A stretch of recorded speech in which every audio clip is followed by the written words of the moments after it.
between the two, that would pretty much be good, better than good.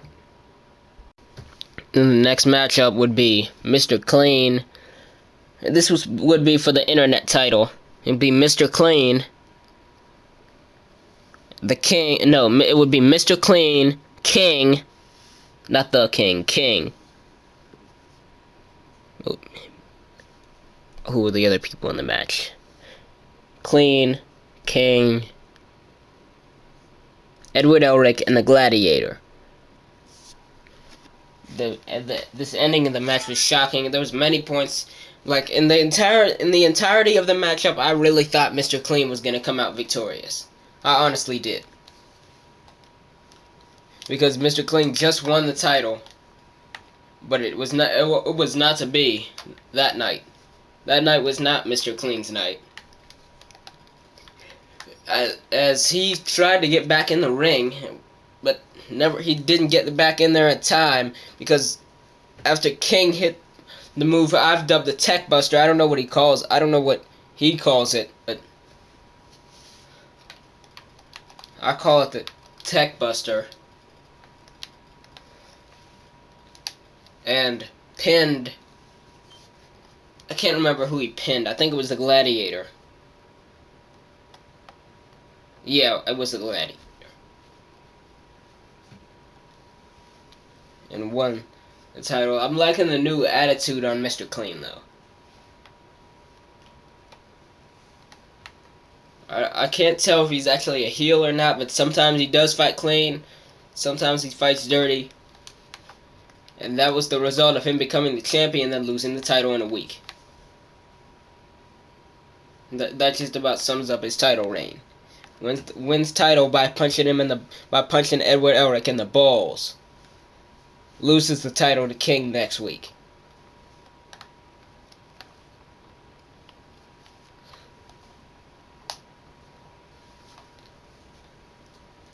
I didn't really like the matchup that much, because obviously it's a fatal 4-way. They're not really that good unless they actually split into two matchups.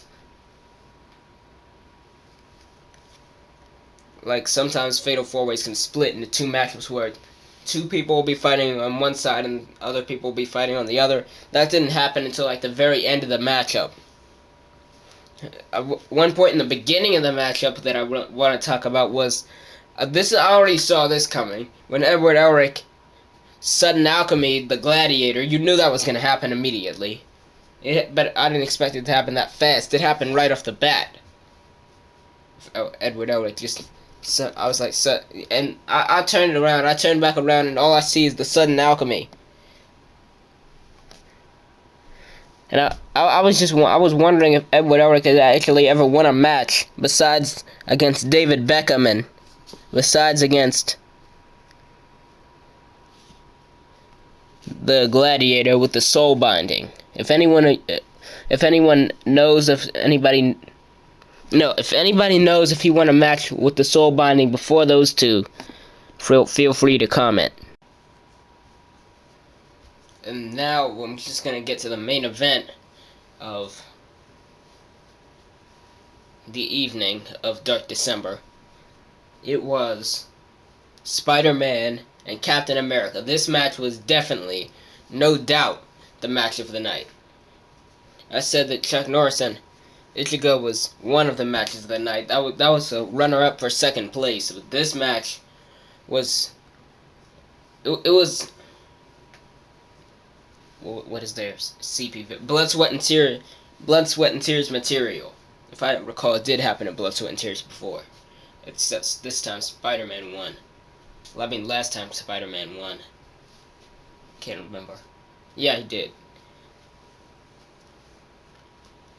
Spider-Man, five-star Spider Splash him on the outside. Used all his Spidey senses. He basically used all his Spider-Man moves. Captain America used all of his Captain America moves. The main parts in the matchup that I want to talk about was the 50-star, as I would like to call it. I like to dub that now that Captain America did it. The 50-star American Splash. He basically stole Spider-Man's move. Because Spider-Man's finishing maneuver is the 5-star Spider Splash, and he used the 50-star American Splash. That's what I called it. So that was a pretty entertaining moment to see. I thought that was going to end the matchup, but no, you only got a 2 count. I don't know how many ankle locks Spidey took. I'm not sure if his ankle will ever be the same again, but since he's wearing that symbiote, I'm pretty sure that his ankle is going to be fine. Because I believe symbiotes can heal anything. So being that they bind with your DNA, I bet they can heal any of your bones. Even if they do suck the life out of you.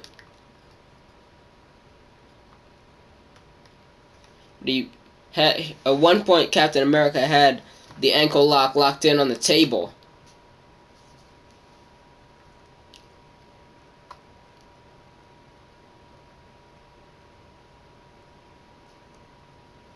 What else was a good moment?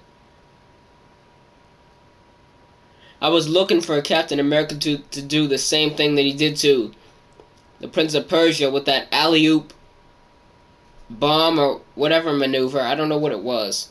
It was some sort of alley-oop facebuster, maybe? He did it off the table onto the steel stairs, I believe, to the Prince of Persia at Blood, Sweat, and Tears 6. Speaking of the Prince of Persia, here's what I wanted to talk about it. The Prince of Persia interfered in that matchup in the beginning and gave greetings from Persias to each participant in the match. By each participant, I mean Spidey and Captain America.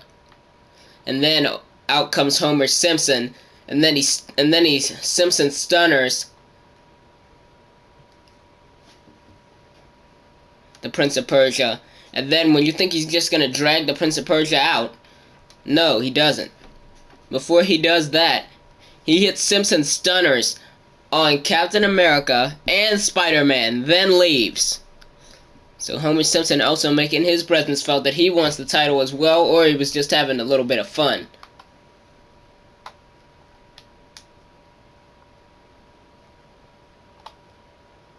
Because I see Homer doing that. I can see Homer doing that just for fun because he was drunk. Because maybe that's probably the reason. But nevertheless, then he left the ring and dragged Prince of Persia out. And the match continued. They hit 5-star. There was 5 stars. I believe Spider-Man tried to do the same thing he did at Blood, Sweat, and Tears 6 for like 3 years now, where he did the 5-star Spider Splash off the top rope to the outside through a table, but I don't think it ever happened. Although Captain America did kind of hit an All-American Splash